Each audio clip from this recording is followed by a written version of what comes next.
Yan mga kabunyog, maganda tong topic natin ngayon. Wag po kayong aalis. Antabayan niyo po itong buong talakayan ko ngayon kasi i-discuss ko ngayon. Dapat makasuhan ng mga kasong kriminal at administratibo. Pero binigyang diin ko na kasong kriminal na. Dapat makasuhan ng mga kasong kriminal sina Escudero, sila Cayetano, sila Villanueva, at ang iba pang lantarang nai-involve o nai-invuelto, nasasangkot sa pag-delay ng impeachment ni Sara Duterte. Marami kasing nagtatanong sa akin, Attorney, pwede ba yung makasuhan sila Escudero? Kasi garapalan na talaga ang ginagawa nila eh. Obvious na ang maniubra nila na i-delay hanggang sa mabasura ang impeachment laban kay Sara. Kaya maraming nagtatanong sa atin, at ano ba, Attorney, ang mga pwedeng ikaso sa kanila? May nakita akong isang post,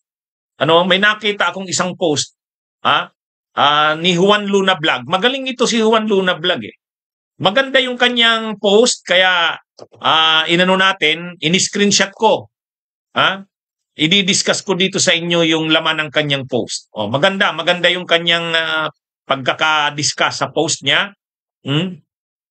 Dito mga kabunyog, mga kababayan, actually, hindi lang yung tatlo na yan. Pumili lang ako ng 3 pictures, pero dapat siyempre, kasama siyempre dyan, sila siyempre sila Bato de la Rosa, sila Amy Marcos, yung mga pro-Duterte Black na mga senador. At kapag nagsimula itong impeachment trial at kasama na rin sila Marcoleta na magde-delay, magsasabwatan, para ma-delay hanggang sa ma-dismiss ang impeachment ni Sara, ang impeachment kontra kay Sara, dapat makasuhan ang mga ang mga senador na ito. Grabe na ang ginagawa nila, mga kabunyog, mga kababayan. Hindi naman wala nang kahiya-hiya, garapal na talaga. Nung February 5, nang ma-file yung articles of impeachment sa Senado, maaalala nyo, maraming beses natin kinukomentaryuhan si Chis Escudero. Sabi natin, itong si Chis Escudero talagang tinulugan, hindi inaksyonan ang impeachment. Pinagbigyan natin siya noon. February 5 natanggap ng Senado yung articles of impeachment. February, March, April, May, June. Tapos June 2, sabi niya magsisimula na ang trial, June 2. Hindi na naman natuloy nung June 2. June 9 na naman. June 9. Hindi na naman natuloy nga nung June 10 na halos, June 11. Pagkatapos, natigil na, wala nang nangyari.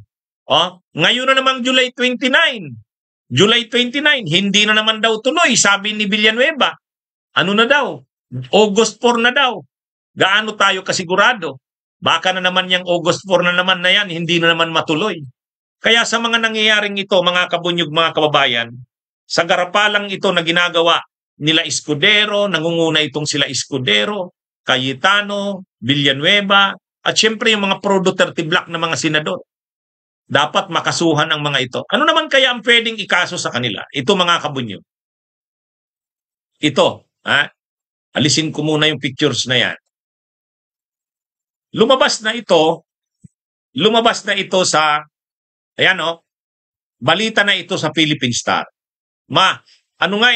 Matindi nga, mabuti pa itong si Tito Soto na hindi naman abogado, ay nakikita niya na mali ang ginagawa ng mga kapwa niya senador. Ito na nga sabi ni Senador Tito Soto, mga kabunyog, si Tito Soto na ang nag-call out ng kanyang mga kapwa senador. Sabi dito, senators can be held criminally liable for delaying or dismissing without trial the impeachment complaint of Vice President Sara Duterte. Senator Vicente Soto III yesterday warned his colleagues. Kita nyo? Yang mga abogado yan sila Escudero, mga abogado yan sila Cayetano, mga abogado yan sila Marcoleta, pero itong si Tito Soto, hindi naman ang abogado, pero parang mas magaling pa. Parang mas magaling pa kila Escudero Cayetano. Hmm?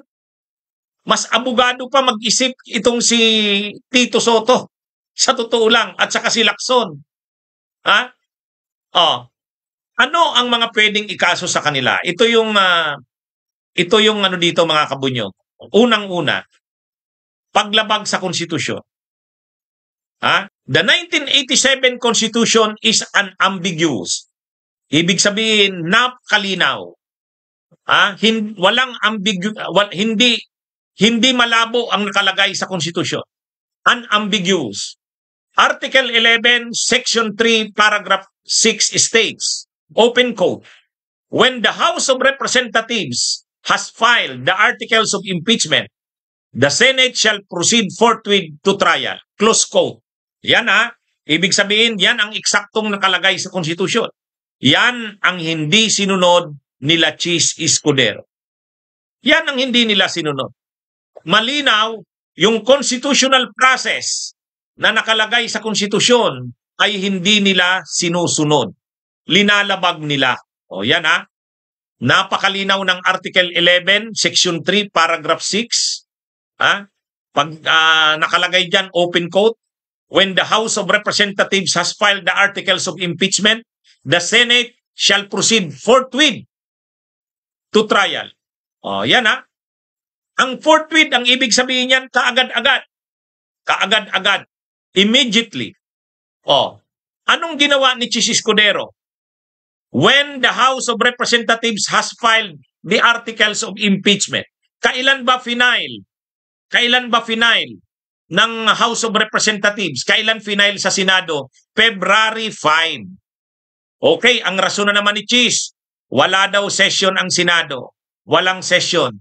Kaya hindi daw pwedeng February, March, April, May, hindi daw pwede. Hintayin daw na mag-resume ang session. Pero tandaan natin, nung panahon ng Marso, Abril, nakailang hearing si Amy Marcos tungkol dun sa pag-aresto kay Duterte. Nakatatlong hearings. Nakatatlong hearings. Pero yung impeachment, hindi nila binigyan ng importansya. Ngayon, yung hindi pagsunod sa constitutional process na yan, wala nang rason si Chis Escudero niyan. Nung una, sinasabi pa, kahit si retired Associate Justice Adolf Ascona, pinagtatanggol pa si Escudero.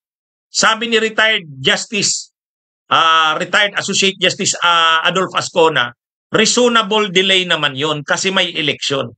So ibig sabihin, kung na-delay man yung pagsisimula ng impeachment, medyo reasonable yon, may rason kasi inabot ng eleksyon. Okay, natapos ang eleksyon May 12. Natapos ang eleksyon May 12. Bakit hindi nag-session ang Senado? Pwede namang mag-session ng May 15, May 20. Hindi pa rin, hinintay talaga yung June 2. Okay, dumating na ang June 2. Ano na naman ang ginawa nila? Ano na naman ang ginawa ni Chis? Iminob na naman sa June 9. So nakita nyo na ang garapalang pag-aabuso nila Chis Escudero ng ating konstitusyon. So ano ang pwede sa kanilang ikaso? Ito mga kabunyog. Ito ang pwedeng ikaso. Ayan. Under Article 207 of the Revised Penal Code, any public officer who, open quote, maliciously refrains from instituting prosecution or proceeding according to law, close quote, faces prison correctional. Ang prison correctional ay 6 months to 6 years and disqualification. Article 208 adds liability for, open quote, tolerating the commission of offenses or protecting offenders by inaction. By delaying Sara Duterte's impeachment, Escudero effectively shields her from accountability. This is textbook tolerance of an offense. Yan yan ang unang pwedeng ikaso. Tolerance of an offense. Tinotolerate niya ang pag-commit ng offense. Sino ang nag-commit ng offense? Si Sara Duterte. Ngayon, anong nakalagay sa Article 207 ng Revised Penal Code? Sino mang public official. O public official yan sila. Si Chis Escudero, si Cayetano, si Villanueva, at ang iba pang mga senador na involved sa pag-delay ng impeachment ni Sara. Sino man na public officer who maliciously refrains from instituting prosecution or proceedings according to law. Malisyoso. Bakit malisyoso? Garapalan na ang ginagawa nila. Kung dati pwede pang i-justify na sinasabing reasonable delay. Ito, wala nang reasonable delay dito. Hindi na reasonable ang delay na ito. Garapalan na ito. So malicious na. Malisyoso na ang ginagawa nila Escudero. Any public officer who maliciously refrains from constituting prosecution or proceeding according to law, pwedeng makasuhan, makulong ng presyon koreksyonal. At ang Article 208, yung tolerance of an offense, tinutolerate mo. Dagdag na pananagutan pa yan. Tolerating the commission of offenses or protecting offenders by inaction. Ibig sabihin, inaction, hindi inaaksyonan, dinidelay. Tinutolerate mo ngayon yung paggawa ng offense ni Sara Duterte. Yan yung kasong under Article 207. O yan Ano pa ang pwedeng ikaso? Ito pa. Anti-Graft and Corrupt Practices Act, Republic Act 3019, Section 3, paragraph E, makes it worse.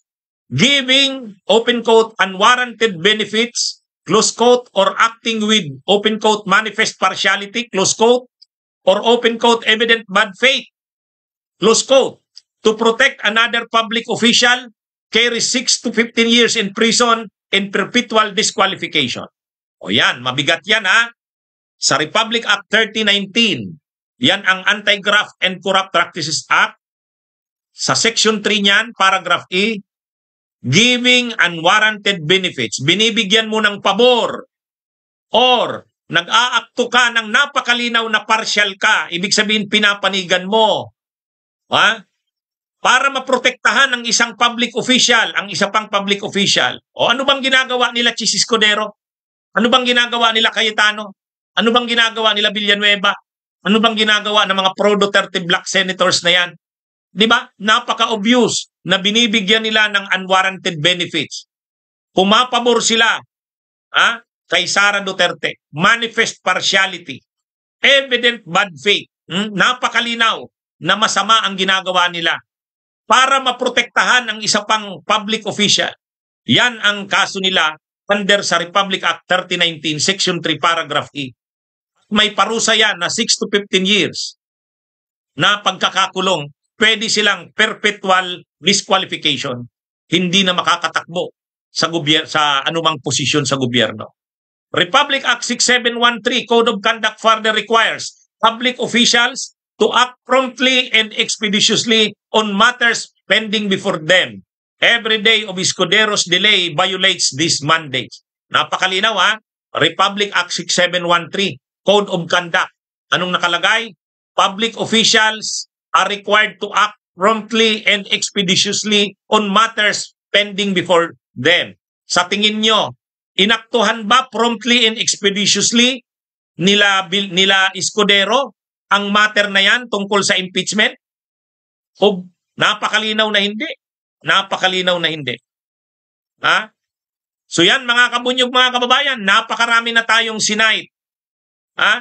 Napakarami na tayong binanggit na mga nalabag nila Chis Escudero. Mga kasong kriminal yan. Hindi yan administrative lang. Kasi pag administrative, walang imprisonment. Itong mga sinasite kong mga kaso, may imprisonment ito, may pagkakakulong. Yung isa nga, yung isa nga na pagkakakulong ay malala ito, yung isang kaso. Ang Republic Act 3019, Section 3, paragraph E, 6 to 15 years. Kaya itong mga sinasabi ko, mga criminal cases po ito. Hindi po ito simpleng mga administrative lang. Ang administrative, matatanggal ka lang. Ito hindi. Criminal cases ito. itong mga ginagawa nila Escudero. Kung una, mismo nang si retired Associate Justice Adolph Ascona ang nagtatanggol kila Escudero. Sabi ni retired Associate Justice Ascona, reasonable naman, may reason para ma-delay yung election. Eh ngayon wala nang election, dinidelay pa rin nila eh. Di ba? Ano ito mga kabunyog, mga kababayan? Ano ito? Pwede itong mga kasong ito na gamitin laban sa kanila. Pwede itong gamitin laban sa kanila. Mayroon na bang naging ganyan? Ibig sabihin jurisprudence, mayroon nang naging ganyan? Mayroon. The Supreme Court in Daza versus Singson, GR number 86344, December 21, 1989, ruled that public officials who obstruct constitutional processes can be held criminally and administratively liable. Escudero cannot hide behind the political question defense. The Constitution's command to proceed forthwith is absolute. O yan mayroon ng ganyang dinesisyonan ng Korte Suprema. Anong kaso yon? Yung kaso, Supreme Court sa Daza versus Singson, 1989 case. Anong sabi dyan? Ang mga public officials na nagharang, nag-obstruct ng constitutional processes can be held criminally and administratively liable. Malinaw yan Yung ginagawa ba nila Chis Escudero ay paghadlang, pag-obstruct sa constitutional process? Yes! Yes! Ano pa bang ginagawa nila? Di ba pag-obstruct, paghadlang? Napakalinaw na yan, mga kabunyog, mga kababayan. So sa Daza versus Singson, malinaw ang desisyon ng Korte Suprema. Public officials who obstruct constitutional processes can be held criminally and administratively liable. Ano bang ginagawa nila Chis Escudero? Ay di ba ino-obstruct nila ang constitutional process na yan? Sino naman ang pwede magkaso? Sabi ni Danilo Salgado, kahit ordinaryong tao pwede. Kahit ordinaryong tao pwede. Bakit pwede silang kasuhan? Kasi hindi naman sila impeachable officials. Mga kabunyog, hindi sila impeachable officials. Tandaan natin, mahirap magkaso kapag impeachable official. Kasi sasabihan ka ng ombudsman yan.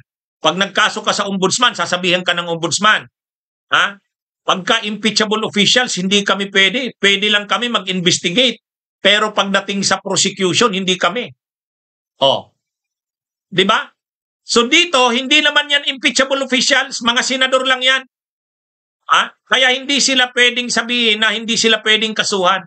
Pwede yung kasuhan kahit sa ombudsman. Bakit? Hindi naman sila impeachable officials. At ano ang maganda dyan? Ang maganda dyan kasi maaalis na si Martires. Yun. Wala na si Martires by July 27. Wala na. Magkakaroon tayo ng bagong ombudsman. Kung ang ombudsman na papalit ay si Remulla o kaya si Kim Henares, pwede na yan. Gugulong yan. Gugulong yan. Mga kabunyog, mga kababayan. Bunyog, bunyog, halikan na kasama ka. Bunyog, kapag buklod ay may pag-asa. Luzon, Visayas, Mindanao, isa ang pananaw. Sa bagong Pilipinas ang bunyog isisigaw.